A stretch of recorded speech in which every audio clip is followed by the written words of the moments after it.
Azərbaycanda haqqında ən çox müzakirə aparılan şikayətlər səsləndirilən dövlət qurumlarından biri də Azəriqazdır. İstər mənzillərə verilən qazın keyfiyyəti, istər sənədsiz evlərə qaz xəttinin çəkilməsi və sayğaca təmin olunması ilə bağlı qoyulan məhdudiyyət, istərsə də Azəriqazda işçilərin əmək şəraiti ilə bağlı problemlər zaman-zaman gündəmə gəlir.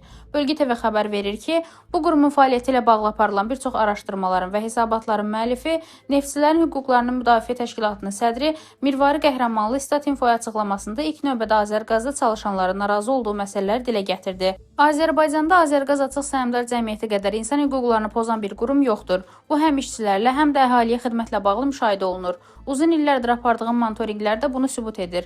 Hər gün təmasda olduğum insanlar və yazılan çoxsaylı ərizələr var. Hüquq müdafiəçisi ilk növbədə Azəriqazın çağrı mərkəzi yeniləndikdən sonra işçilərə qarşı yol verilən ədalətsizliklərə toxundu. Əvvəla onu deyim ki, çağrı mərkəzini 2024-cü ilin sonunda yenidən bir haykü ilə yaratdılar.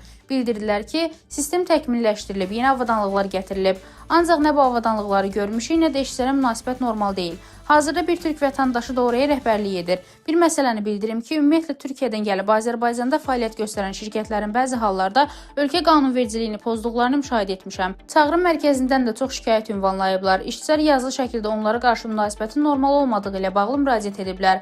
Ancaq qanunvericiliyi baxımından izah edə bilmirlər. Sonuna qədər gedə bilmirlər. Misal üçün şikayət etdilər ki, onları çox sıxırlar, incidirlər, bəzən yersiz izahatlar alırlar. Ancaq bu işçilər sonradan qorxduqları üçün geri çəkilirlər, geniş məlumat vermirlər. Qeyri-hökumət təşkilatı sədrinin toxunduğu digər bir məsələ işçilərin ixtisarı ilə bağlı oldu.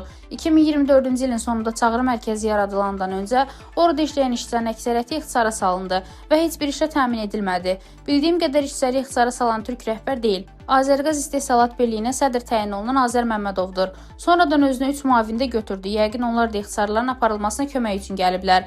Yerli işçilər çıxarıldıqdan sonra çağrı mərkəzinə gətirilən şəxsə 20 min manat əmək haqqı verilib.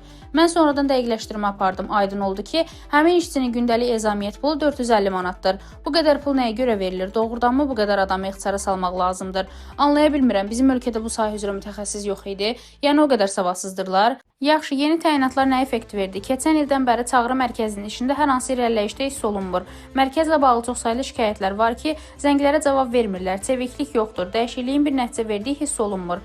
Əvvəlki ilə heç bir fərq yoxdur. Bəs bu qədər avadanlıqlar, xarici mütəxəssislər gətirildi, niyə faydası olmadı? Bu sualın cavabı yəqin Azər Məmmədovdadır. Güman ki, Azəriqazın rəhbəri Azər Məmmədovun bu sahə üzrə təcrübəsi yoxdur. Bilmək istərdim ki, bu şəxsin rəhbər kimi təcrübəsi varmı? Yalnız öncədən Gürcüstanda işlədiyini bilirəm. Qəhrəmanlı sənədsiz evlərin qaz sayğacları ilə təmin olunması məsələsində də müəyyən qanunsuzluqlara yol verildiyini qeyd etdi. Onun sözlərinə görə, qadağan olunmasına baxmayaraq, sənədsiz evlərin çoxu sayğacla təmin olunub. Hətta abonentlərlə müqavilə də bağlayırlar. Sayğac qoyulur, amma müəyyən bir şərtlər çərçivəsində. Məbləğ isə elə də az deyil. Qadağanın məqsədi də məhz budur. Qeyri-rəsmi və daha çox məbləğ alırlar. Yoxsa sənədsiz evlərə həmişə qaz xətti çəkilib. Evlərin əksəriyyətinin icra hakimiyyətinin texniki pasportu var. Həmin evlərə niyə qanuni şəkildə sayğaca təmin olunmasın ki? İstəyirlər ki, vətəndaş xeyli xərc çəksin, müxtəlif yollarla evinə qaz çəkdirsin. Görünür, Azərqaz sistemində kimisə bu işdə marağı var ki, sənədsiz evlərə sayğac qoyulmasını qadağan ediblər. Bu məsələ parlamentdə də qaldırılmalıdır. Niyə ilk növbədə sənədsiz evlərin qeydiyyatı aparılmır? Məqsədi özləri aydınlaşdırmalıdırlar. Prezident çıxışında dəfələrlə sənədsiz evlərin sənədləşdirilməsi ilə bağlı tapşırıqlar verib. Bu mövzu mətbuatın da gündəmindən düşmür. Hazırda bu qadağalara görə sənədsiz evləri qazla, işıqla təmin etmək bir korrupsiya mənbəyinə çevrilib. Qəhrəmanlı təklif edir ki, Azəriqaz Dövlət Neft Şirkətinin tərkibindən çıxarılsın. Hasilat və satış bir əldə cəmləşə bilməz. Xaricdə olduğu kimi rəqabət olmalıdır. Azəriqazda heç vaxt şəffaflıq olmayıb. Bunu biz görməyəcəyik. Heç açıqlamalarını da görmürük. Keçmiş rəhbər Ruslan Əliyev ən azından mətbuata danışırdı. Azər Məmmədovun isə ümumiyyətlə idarə etmədən xəbəri yoxdur. Məsələ ilə bağlı qarşı tərəfin də mövqeyini dərc etməyə hazırıq. Rəna Rövşən qızı, BTV.